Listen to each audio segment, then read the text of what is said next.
మనము విభీషణ శరణాగతి గురించి చెప్పుకుంటున్నాం.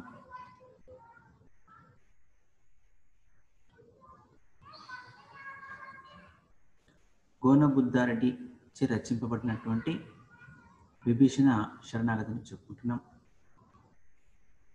పాఠ్యభాగ సందర్భం నుంచి చెప్పుకున్నాం. రావణుడు సీతను అపహరించడం సరైంది కాదని చెప్పని విభీషణుడు నిండు సభలో తన అభిప్రాయాన్ని వ్యక్తపరిచాక రావణాసురుడు తీవ్రంగా ఆగ్రహించి విభీషణుని లంక నుంచి తరిమేయడం జరుగుతుంది. అప్పుడు విభీషణుడు ప్రాణభయంతో శ్రీరామచంద్రుడిని శరణు వేడుకోవటమే ఈ విభీషణ శరణాగతి. ఈ ప్రస్తుత పాఠ్యభాగం గోనబుద్ధారెడ్డిచే రచింపబడినటువంటి రంగనాథ రామాయణంలోని యుద్ధకాండ నుంచి గ్రహించడం జరిగింది. పాఠ్యాంశాలకు వచ్చేద్దాం.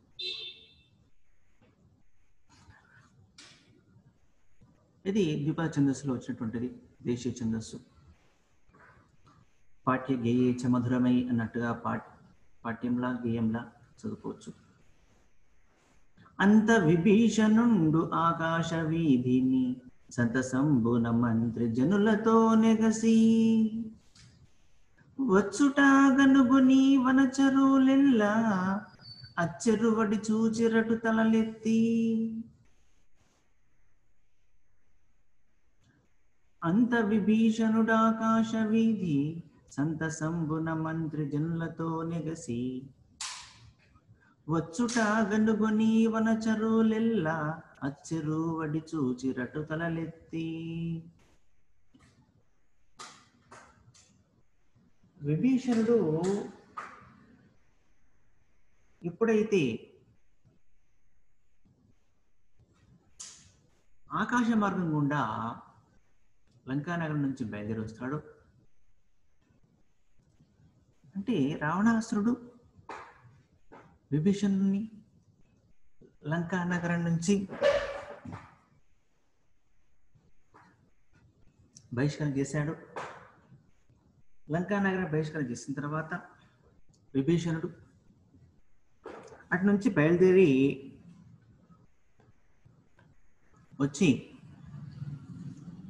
బయలుదేరుతున్నాడు. ఇంకా రాలేదు, బయలుదేరుతున్నాడు. లంకా నగరం నుంచి బయలుదేరి ఆకాశ మార్గం గుండా వస్తున్నాడు. అయితే ఆనాటి కాలంలో, ఈనాడు మనకి శక్తులు లేవు. రామాయణం అంటున్నాం, త్రేతాయుగ కాలం.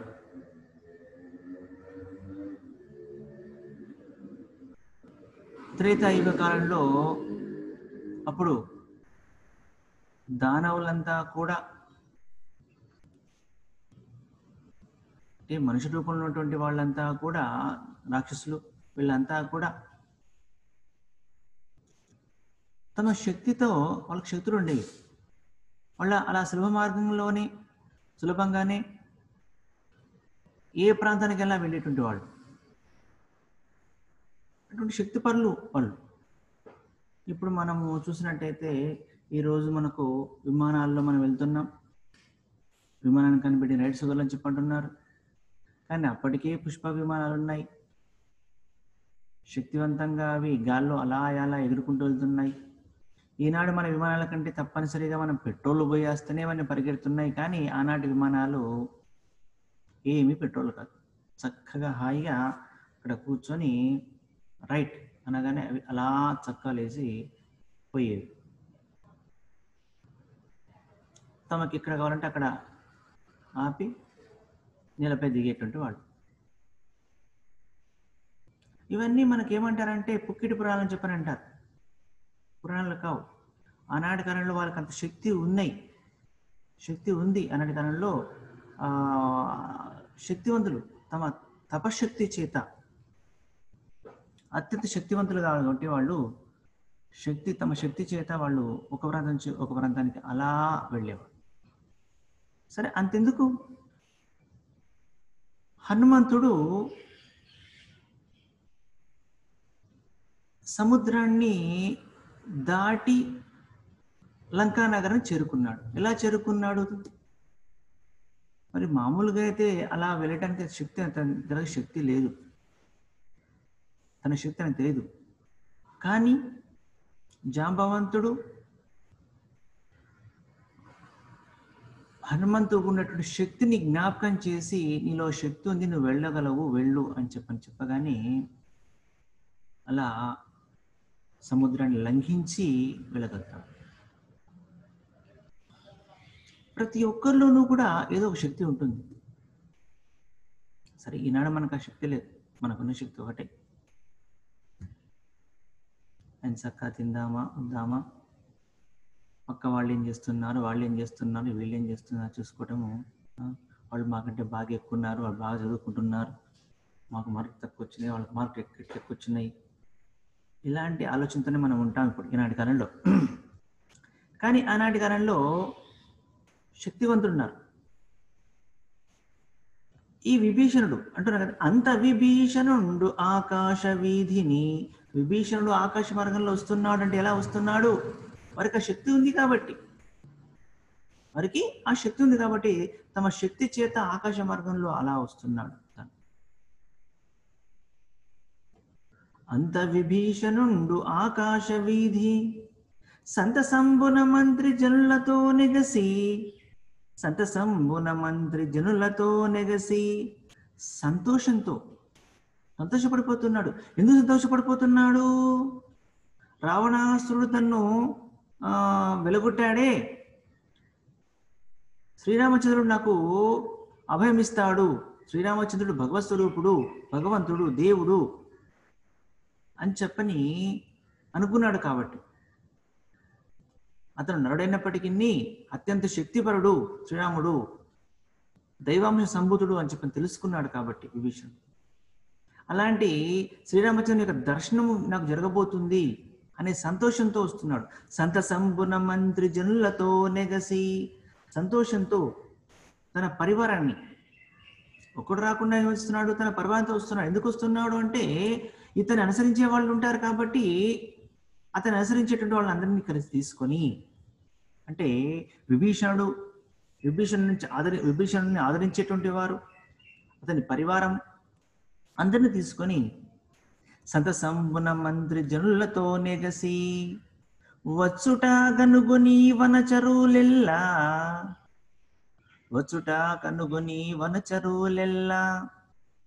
వచ్చుట రావటాన్ని కనుగొని చూసి, వనచరులు ఎల్లా, వనచరులు వనంలో చరించేటువంటి వారు, అడవుల్లో తిరిగేటువంటి వాళ్ళు. వనం అంటే అడవి, అటవిలో తిరిగేటువంటి వాళ్ళు ఎవరు?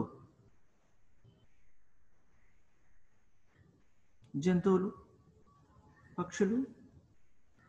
సరే, ఇక్కడ సముద్ర మార్గంలో సముద్రం దగ్గర ఉన్నటువంటి వాళ్ళు ఎవరున్నారు? ఇక్కడ సుగ్రీవుడు, అతని అనుచరులు. వీళ్ళంతా ఎవరు? వానర మూక కదా, కోతుల గుంపు. కాబట్టి వనచరులు అంతా ఇక్కడ ఎవరంటే, వనచరులంతా కూడా సుగ్రీవుని యొక్క అనుచరులు, వానరులు. కాబట్టి ఆ రావణాసుని యొక్క తమ్ముడైనటువంటి విభీషణుడు వస్తుండగా చూసి, వచ్చుట గనుగుని వనచరులెల్లా అచ్చెరువడి చూసిరట్టు తలలెత్తి, అచ్చెరువడి ఆశ్చర్యపోయి తమ తలలు పైకెత్తి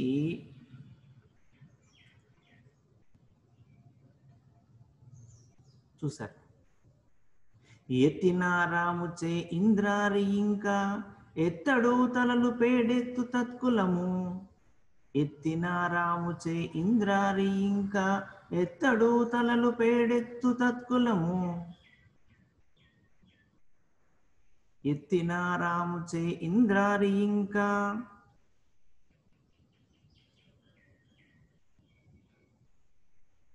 ఎత్తిన రాముచే, ఎత్తడం అంటే ఎత్తిపోవడం అంటే ఇక్కడ దండెత్తడం అని చెప్పిన అర్థం. దండెత్తి వచ్చినటువంటి, ఎవరు దండెత్తి వచ్చారు? ఇక్కడ శ్రీరాముడు దండెత్తున్నాడు లంకా నగరంపై. కాబట్టి దండెత్తి వచ్చినటువంటి ఆ శ్రీరాముడి చేత ఇంద్రారి ఇంకా ఇంద్రారి, ఇంద్రునికి అరి. అరి అంటే శత్రువు, అరి అంటే శత్రువు. ఇంద్రారి ఇంకా అంటే ఇంద్రునికి శత్రువు ఎవరు? రావణుడు. ఆ రావణుడు ఇంకా ఎత్తడు తలలు, తన తలలు పైకి ఎత్తలేడు, ఇంకా ఆ తలలు పైకి ఎత్తడు. ఎత్తి చూడు ఎందుకు? తత్కులము పేడెత్తును, తత్కులము వారి వంశమంతా కూడా, ఆ కులము, ఆ కులం అంటే ఆ వంశము, రావణ్ యొక్క వంశమంతా కూడా పేడెత్తును, బీటలు వారుతుంది, పేడిపోతుంది, బీటలు వారిపోతుంది, తునతునకలు అయిపోతుంది. కాబట్టి ఆ యొక్క వంశమంతా కూడా నశిస్తుంది. ఎత్తిన భయమువో నిటసురలారా, ఎత్తిన భయమువో నిటసురలారా, ఎత్తుడు ఆత్మల తలలెత్తుడన్మాడ్కిన్. ఎత్తిన భయమువో నిటసురలారా, ఎత్తుడు ఆత్మల తలలెత్తుడు అన్మాడ్కిన్. ఎత్తిన భయమువో,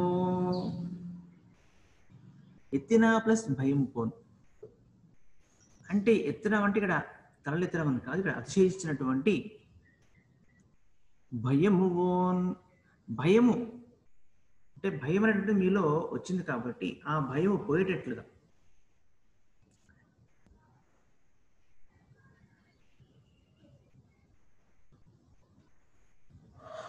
ఇటన్ ఇక్కడ సురలారా, ఓ దేవతలారా. దేవతలు అంటే ఇక్కడ వానరులంతా కూడా దేవతలు అని చెప్పుకోవచ్చు ఇక్కడ. ఎందుకంటే ఇక్కడ దేవునికి అనుచరులుగా ఉన్నారు కాబట్టి వీళ్ళంతా కూడా దేవతలే. ఓ దేవతలారా, ఎత్తుడు ఆత్మలు, ఎత్తుడు ఆత్మల తలలు ఎత్తుడు అన్మాడికిన్. ఆత్మలు, తలలు, ఆత్మలు అంటే మీ యొక్క తలలు, ఆత్మల తలలు, మీ యొక్క తలలన్నీ కూడా ఎత్తుడు, పైకి ఎత్తండి, మీ తలని కూడా పైకి ఎత్తండి. ఎత్తుడు పైకి ఎత్తండి, ధైర్యంగా మీరు తలని కూడా పైకి ఎత్తండి. ఎత్తుడు అన్మాడ్కిన్, మీరు నిర్భయంగా తలలు పైకి ఎత్తండి. అన్మాడ్కిన్ అనేలా.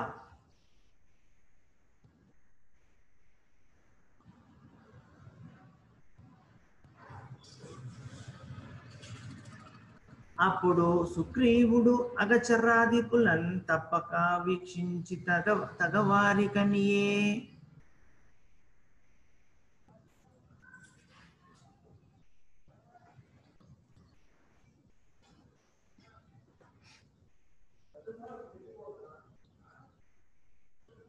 ఎత్తిన భయము ఇట సురలారా, ఎత్తుడు ఆత్మల తలెత్తుడన్మాడ్కిన్.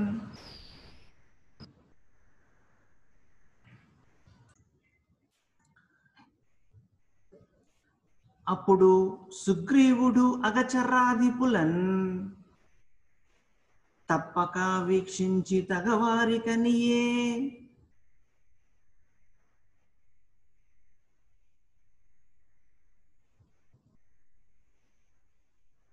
అప్పుడు సుగ్రీవుడు అగచర్రాదిపులన్ తప్పక వీక్షించి తగవారి కనియే. అప్పుడు సుగ్రీవుడు ఎవరు? వానరులకు రాజైనటువంటి వాడు. ఆ సుగ్రీవుడు అగచర్రాధిపులన్, అగచర్ర అధిపులు, అగచరులు, అగచర అధిపులు. అగచరులు అంటే ఇక్కడ అగచరులు అంటే వానరులు అంటాం. అధిపులు అంటే వాళ్ళు గొప్పవారు అంటే నాయకులు. అగచర్రలు అంటే ఇక్కడ వానరులు అని చెప్పినట్టు అంటే ఎటువైనా కూడా తిరిగేటువంటి వాడు, ఎక్కడైనా తిరిగేటువంటి వాళ్ళు వానరులు. అగచరులు అంటే అందుకోసం వాళ్ళు అంటే ఎక్కడికైనా పరిగెత్తిపోతుంటారు, ఎటైనా వెళ్తుంటారు. ఎంత కొమ్మ చిట్టు చివరికైనా వెళ్ళిపోతారు, ధైర్యంగా వెళ్తుంటారు, ఏ మాత్రం జంకు భయం లేకుండా వెళ్తారు. కాబట్టి అగచరులు. అప్పుడు సుగ్రీవుడు అగచరాధిపులన్, అప్పుడు ఆ సుగ్రీవుడు అగచర అధిపులన్ అంటే ఇక్కడ వానర నాయకులందరికీ కూడా తప్పక వీక్షించి తగవారికనియే, తప్పక తప్పకుండా తదేకంగా వీక్షించి చూసి తగవారికనియే తగన్ తగన్ తగు విధంగా వారికి అనియే వారికి ఇలా అంటున్నాడు, ఇలా అన్నాడు, వారితో ఇలా అనడం జరిగింది. ఎప్పుడైతే ఇక రావణుడు తన తమ్ముడైనటువంటి విభీషణుని లంకా నగరం నుంచి బహిష్కరించి ఇక తనను అక్కడే ఉన్నట్లయితే అతన్ని చంపేస్తానని చెప్పడంతో అప్పుడు ఆ విభీషణుడు లంకా నగరాన్ని వదిలివేసి శ్రీరామచంద్ర దర్శనార్థమై సంతోషంతో అంత విభీషణుండాకాశ వీధిని సంతసంబున తన్మంత్రి జనులతో నెగసి, అట్లా సంతోషంతో తన మంత్రులతో కలిసి ఆకాశ మార్గం గుండా రావడాన్ని చూసి ఈ వానరులంతా కూడా చూసి ఆశ్చర్యపోతారు. ఆశ్చర్యపోయి ఇక వాళ్ళు అనుకుంటారు, ఇలా వాళ్ళని చూసి దండెత్తి వచ్చినటువంటి శ్రీరాముని చేత ఇంకా రావణుడు తన యొక్క తలలన్నీ కూడా పైకెత్తడు, అతని యొక్క రాక్షస వంశం అంతా కూడా నాశనం అవుతుంది అని అంటూ, ఓ దేవతలారా, ఇక మీ యొక్క అతిశయించిన భయం పోయేటట్లుగా మీ తలలన్నీ కూడా నిర్భయంగా పైకెత్తండి అనేటట్లు చెబుతున్నారా అనే విధంగా వానరులంతా కలిసి ఆ యొక్క విభీషణుని వైపుకు తలలు పైకెత్తి చూశారట. చూడండి ఎంత అద్భుతంగా సన్నివేశంలో కూర్చాడు. అంటే రావణాసురుడు అంటే విభీషణుడు వస్తుంటే రావణాసురుని సైన్యం వస్తుందేమో, అలా వస్తే ఆ రావణుని యొక్క శ్రీరామచంద్రుని చేత రావణుని యొక్క వంశమంతా నాశనమైపోతుంది.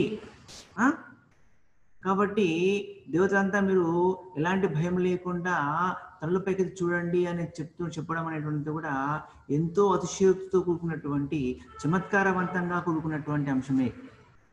అలా ఎంత చమత్కారవంతంగా, ఎంత చక్కగా రసస్ఫోరకంగా దృశ్యమయం చేసేటువంటి వర్ణ చూడండి, ఎంత చక్కటి వర్ణ చేశాడు వనభద్రరెడ్డి గారు. ఇక తర్వాత అప్పుడు అలా వాళ్ళు చూస్తుంటే అప్పుడు సుగ్రీవుడు అలా చూస్తున్న వాడితో ఇలా చెప్తున్నాడు, వనచరులారా, ఈ వచ్చు రాక్షసుని గనుగొనండదే వాడు అఖండ విక్రముండు. వనచరులారా, ఈ వచ్చు రాక్షసుని కనుగొనండు అదే వాడు అఖండ విక్రముండు. ఘనమైన పర్వతాకారంబు వాడు, ధనురాది శస్త్రముల్ తాల్చిన వాడు, మిక్కిలి పొడవున మెరసిన వాడు, సృక్కక ఇటకు వచ్చుచూ ఉన్నవాడు. వనచరులారా, ఈ వచ్చు రాక్షసుని కనుగొనండు అదే వాడు అఖండ విక్రముండు. ఓ వనచరులారా, ఓ వనరాల, ఈ వచ్చు రాక్షసుని, ఆ వస్తున్నటువంటి రాక్షసుని కనుగొనండి. చూడండి, అదే వాడు అదిగో వాడు, అగో కనిపిస్తున్నాడు కదా, ఆకాశ మార్గం వస్తున్నాడు కదా, అదిగో వాడే అదిగో వాడే. వాడు అఖండ విక్రముండు. అఖండము అంటే సంపూర్ణమైనటువంటి, విక్రముండు పరాక్రమం కలవాడు, పరాక్రమం కలవాడు. అత్యంత పరాక్రమం కలవాడు, సంపూర్ణ పరాక్రమం కలవాడు. అఖండ విక్రముండు ఘనమైన పర్వతాకారంబువాడు, ఘనమైన పర్వతాకారంబువాడు, గొప్పనైన పర్వతం వంటి ఆకారము కలవాడు, గొప్పనైన పర్వతం వంటి ఆకారము కలవాడు. ధనురాది శస్త్రముల్ తాల్చిన వాడు, ధనుహు ఆది శస్త్రముల్ తాల్చిన వాడు, ధనస్సు మొదలైనటువంటి శస్త్రాలైనటువంటి అన్నీ కూడా కలిగి ఉన్నటువంటి వాడు, ధనస్సు మొదలైనటువంటి శస్త్రములన్నీ కూడా కలిగి ఉన్నటువంటి వాడు. మిక్కిలి పొడవున మెరసిన వాడు, సృక్కక ఇటకు వచ్చుచు ఉన్నవాడు. మిక్కిలి పొడవున మెరసిన వాడు, మిక్కిలి పొడవున బాగా ఎత్తుగా మెరసిన వాడు, అతిశయంతో ఉన్నటువంటి వాడు. ఆనాటి కాలంలో మానవులంతా కూడా చాలా ఆజానుబాహులు, చాలా పెద్దగా గొప్పగా ఉండేవాడు. ఈ రోజుల్లో మనము ఇంతే, ఇంత అంటే 4, 4.25, 4.5, 5 ఫీట్లు. ఈనాటి కాలంలో 5 ఫీట్లు, ఎవరో ఒకరు 5, 5.5 ఫీట్లు తప్ప మించి పెరగట్లే. ఆనాటి కాలంలో ఆజానుబాహులు 7, 8, 9 అడుగుల పొడవు ఉన్నటువంటి వాడు, అంత పెద్దటి ఆజానుబాహులు, అంత పొడవైన శరీరం కలవారు కూడా వాళ్ళు ఆనాటి కాలంలో. ఇప్పుడు చూడండి, మరి ఇప్పుడు మనం చూస్తుంటాం ఎక్కడో కొండలపైన గుట్టలపైన దేవాలయాలు ఎన్నో ఏండ్ల కింద నిర్మించబడడం జరిగింది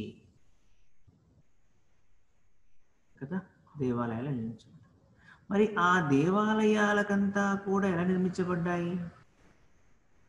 కొన్ని కోటలన్నీ కూడా పైన గుట్టలపై నిర్మించబడింది కోటలు. మరి అంత ఎత్తుకు రాళ్ళన్నీ తీసుకుని ఎలా పోయి ఉంటారు?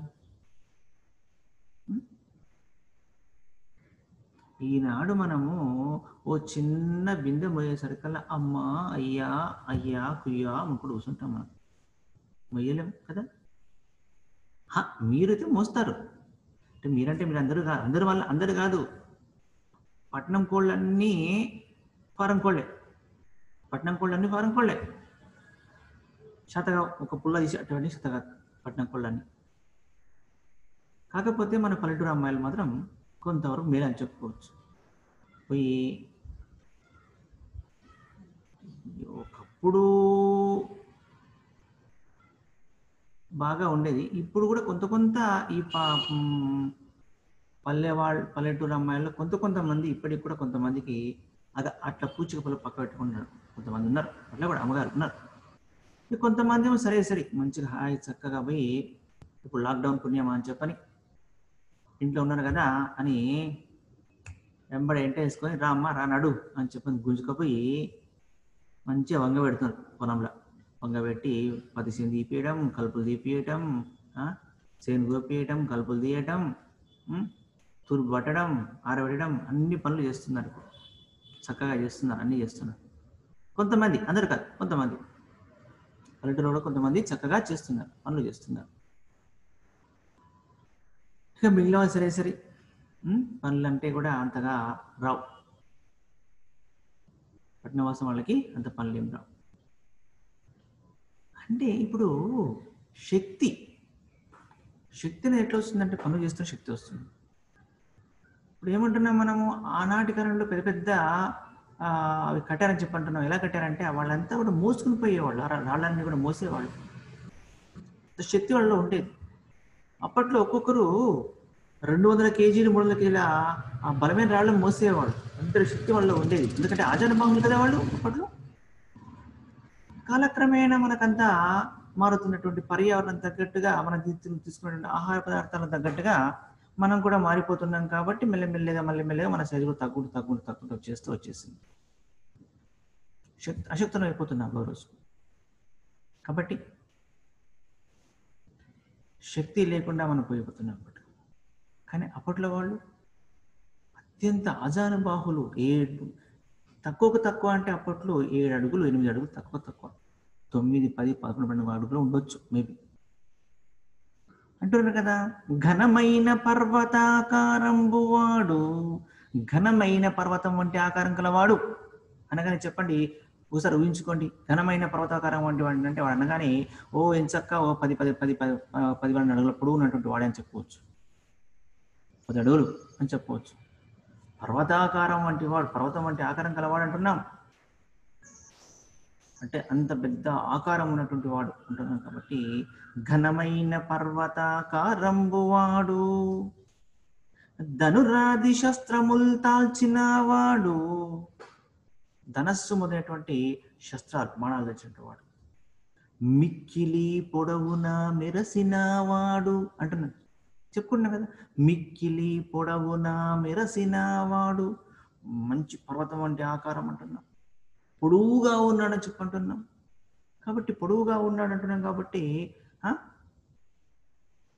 దీన్ని బట్టి మనకు తెలిసిందంటే ఎంచక్క ఒక 10-12 అడుగులు ఉంటాడని చెప్పి చెప్పుకోవచ్చు. సృక్కక ఇటకు వచ్చుచు ఉన్నవాడు, సృక్కక ఇటకు వచ్చుచు ఉన్నవాడు, సృక్కక అంటే భయం లేకుండా, జంకు లేకుండా, ఇటకు ఇచ్చటికి ఇక్కడికి వచ్చుచూనున్నవాడు, ఇక్కడికి వస్తున్నాడు అని చెప్పగానే అనవుడుంగడగి అయ్యగ చరాధిపులు ఘన పర్వతములు వృక్షములు చేపట్ట. అనవుడు గడకి అయ్యగ చరాధిపులు ఘన పర్వతములు వృక్షములు చేపట్ట. మము బంపు సుగ్రీవ మము బంపు దేవ సమరంబులో దైత్యు చంపెదామనగా.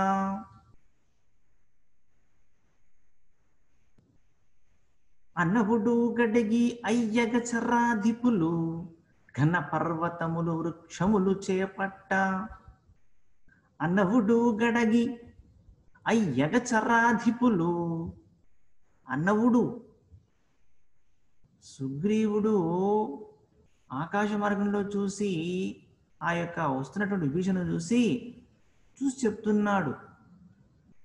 చెప్పగానే అనవుడు కడగి, అనవుడు అలా అనగానే, కడగి అంటే కడిగి వేయడం అని కాదు, కడిగి వేయడం అంటే బియ్యం కడగడం అంటే కాదు.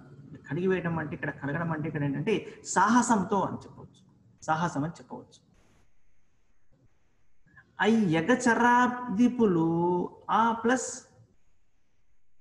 అగచర ప్లస్ అధిపులు, ఆ అగచరులు చెప్పుకున్నాము, ఆ వానరులు అని చెప్పుకున్నాం కదా ఇందాక.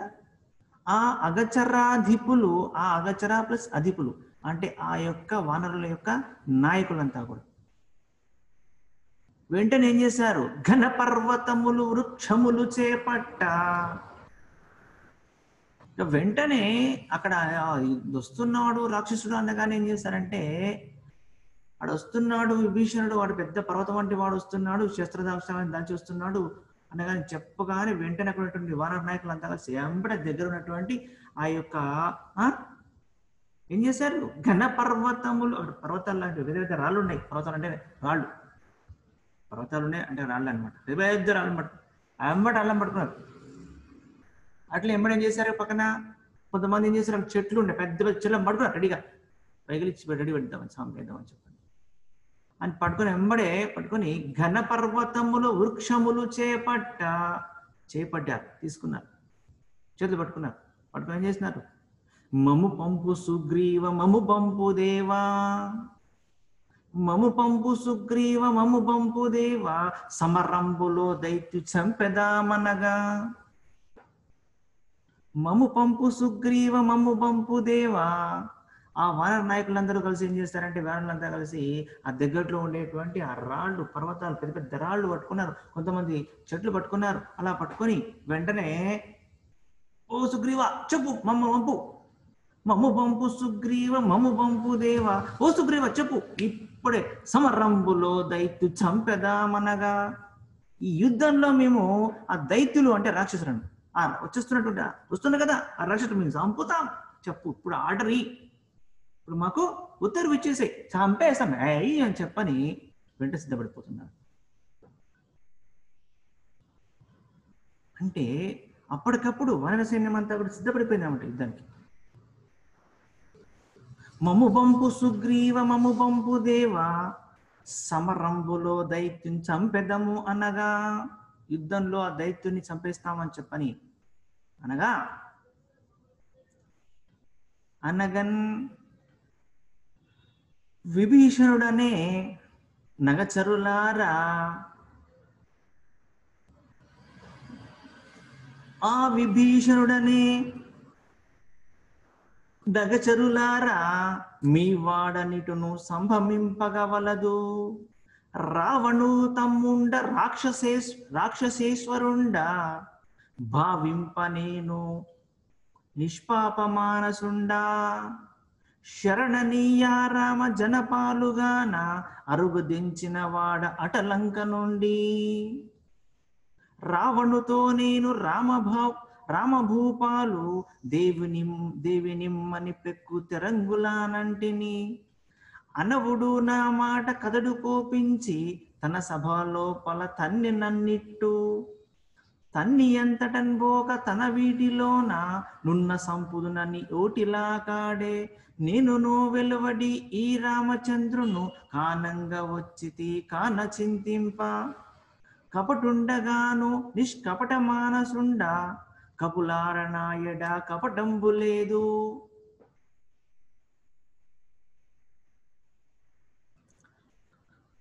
అప్పుడు వానరులంతా కలిసి దగ్గరుండి పర్వతాలన్నీ రాక్షసుల చెట్టను రాళ్ళని పట్టుకొని చేతిలో పట్టుకొని మమ్మ పంపు సుగ్రీవా మేము వెంటనే వెళ్తాము అని చెప్పని చెప్తున్నాడు. అలా చెప్తున్నప్పుడు సరే తర్వాత చెప్పుకుందాం.